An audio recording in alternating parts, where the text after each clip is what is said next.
কোন রামপন্থী বামপন্থীদেরকে দেখে আমাদের কোনো ভয় আছে? আমরা আল্লাহ ছাড়া পৃথিবীর কারোর সামনে আমরা মাথা নত করতে রাজি নয়। কথা বলেন ঠিক না ব্যাঠিক? আপনি হিন্দু হলে আপনি মন্দিরে চলে যাবেন, কোনো আপত্তি নাই আমাদের। আপনি বৌদ্ধ হলে আপনি প্যাগোডায় চলে যাবেন, কোনো সমস্যা নাই। আপনি গির্জায় চলে যাবেন, কোনো বাধা নাই। আমরা বিগত দিনে দেখিয়েছি মন্দির পাহারা দিয়ে তাদেরকে পূজার ব্যবস্থা করে দিয়েছি। কথা বলেন ঠিক না ব্যাঠিক? কিন্তু আপনি আমার ইমানের বিরুদ্ধে কোনো কথা বলবেন, আমার আল্লাহকে নিয়ে কোনো কটূক্তি করবেন, আমার রাসূলকে নিয়ে বাজে মন্তব্য করবেন, আল্লাহর কসম করে বলছি বাংলার জমিনে আপনাদের কল্লা আস্ত রাখতে দেব না। কথা বলেন ঠিক না ব্যাঠিক?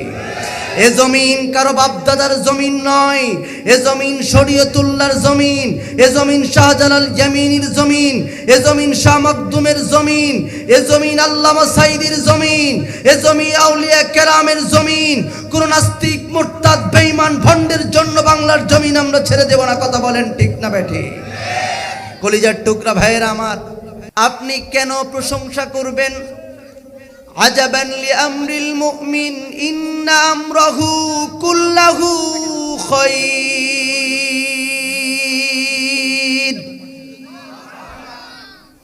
মুমিন বিপদে পড়বে, মুমিন মুসিবতে পড়বে, মুমিন বিভিন্ন সমস্যার সম্মুখীন হবে, কিন্তু হৃদয়টা ভাঙবে না। জীবনের প্রতিক্ষণ প্রতিটা মুহূর্তে যার শুকুর বেশি বেশি আদায় করবেন তিনি কে? আল হামিদুন।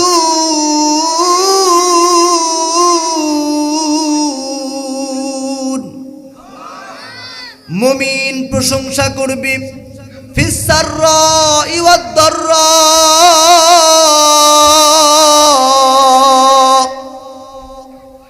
বিপদে মুসিবতে, ভালো মন্দে, সুখে দুঃখে, জীবনের বাঁকে বাঁকে যত সমস্যায় আসুক না কেন, সব সমস্যার মধ্যে যার শুকর বেশি বেশি আদায় করবেন তিনি কে? আল্লাহর নবী বিশ্ব নবী বলেন, যারা দুনিয়ার জমিনে বেশি বেশি শুকর আদায় করবে, আউয়ালু মা ইউদআ ফিল জান্নাহ, যেদিন কিয়ামতের ময়দান কায়েম হয়ে যাবে, যেদিন এমন ভয়াবহ অবস্থা তৈরি হয়ে যাবে, ইয়াউমা ইয়াফিরুল মারউ মিন আখিহি,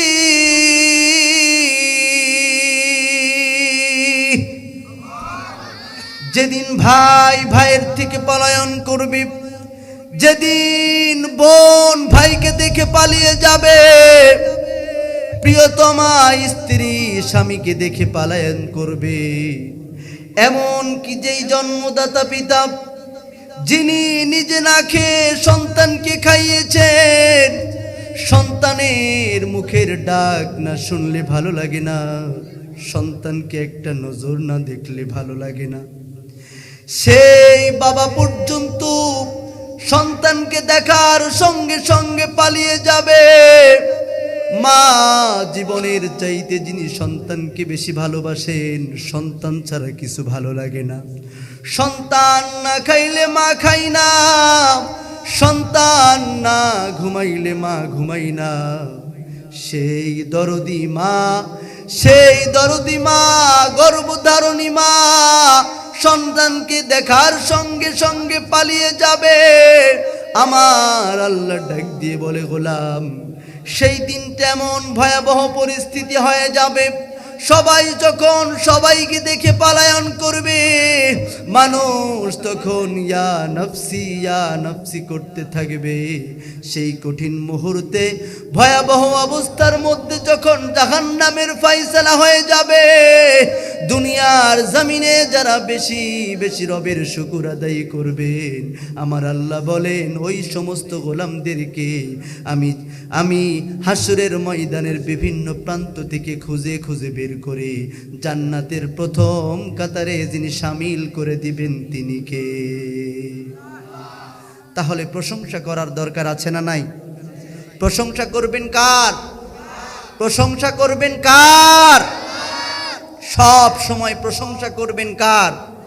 তাহলে বুঝে থাকলে এবার একটু হৃদয় থেকে, হৃদয়ের গভীর থেকে, মিন সামিমিল কলব, একবার হৃদয়ের গভীর থেকে একটা বার রবের শুকরিয়া আদায় করছি। সকলেই বলি আলহামদুলিল্লাহ।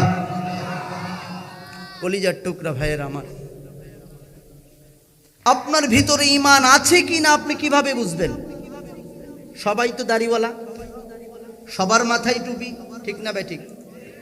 সবাই নামাজ পড়ে, কিন্তু ঈমানের চার্জ আপনার ভিতরে কতটুকু আছে, ঈমান আপনার ভিতরে কতটুকু আছে আপনি কিভাবে বুঝবেন?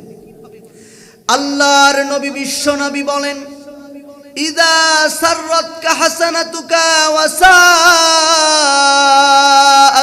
সাইয়্যাতুক, যখন আপনার হৃদয়টা কোরআন শুনতে বেশি ভালো লাগবে, যখন নামাজ পড়তে বেশি ভালো লাগবে, যখন দেখবেন দ্বীনের পথে সময় দিতে ভালো লাগে, যখন দেখবেন তাফসীর মাহফিলে বসে কোরআন শুনতে ভালো লাগে, তখন আপনি বুঝবেন আপনার হৃদয়টাকে যিনি ঈমানের নূর দিয়ে পরিপূর্ণ করে রেখেছেন তিনি কে। আর যখন আপনি দেখবেন আপনার হৃদয়ে কোরআন ভালো লাগে না, নামাজ আদায় করতে ভালো লাগে না, যখন দেখবেন তাফসীর মাহফিলে যেতে ভালো লাগে না, গুনার কাজ করতে বেশি ভালো লাগে, ফেসবুকে অশ্লীল ভিডিও দেখতে বেশি ভালো লাগে, টিকটকে বেশি অশ্লীল ভিডিও দেখতে বেশি ভালো লাগে, বুঝবেন আপনার হৃদয়টা পুরা হৃদয়টাকে শয়তান তার নিয়ন্ত্রণ করে রেখেছে। কথা বলেন ঠিক না বেটি? এই জন্য আল্লাহ পাক বারবার বলেছেন, ওয়ালা তাত্তাবিউ খুতুওয়াতিশ শাইতান ইন্নাহু লাকুম আদুউম মুবিন।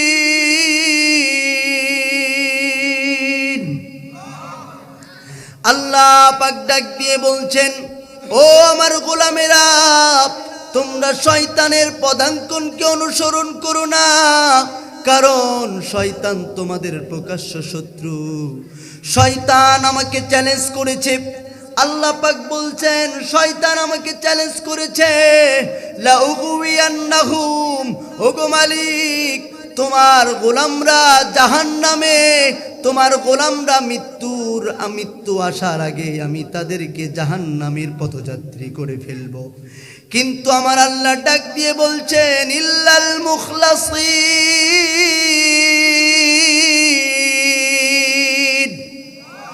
খবরদার খবরদার, আমার মুখলেস গোলামদেরকে, আমার খাঁটি গোলামদেরকে, আমার একনিষ্ঠ গোলামদেরকে কখনোই তুই জাহান্নামে নিতে পারবি না।